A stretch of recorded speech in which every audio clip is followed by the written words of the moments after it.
How to sign into Ford Employee account. Let's get started. Launch your preferred browser. At the very top, you're gonna see the search box. Type in Ford Employee Login and then search for it. With that, different website links will appear.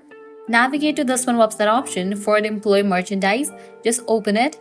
Now click on the option of Ford Employee Login. With that, you will land to this page. Now here you're gonna get two options to log into your account. Select the account for which you wanna log in, dealer, supplier, or other login, or Active Directory. After you select any of the option, now provide the credentials of your account to get access to your account. Type in the user ID, then type in the password. If you have forgotten the password, you can click on the option of password reset and recover it. After you provide all the details, click on login, and just for that, you'll be logged into your account. So this way you can easily sign into Ford Employee account. This was really simple and quick process.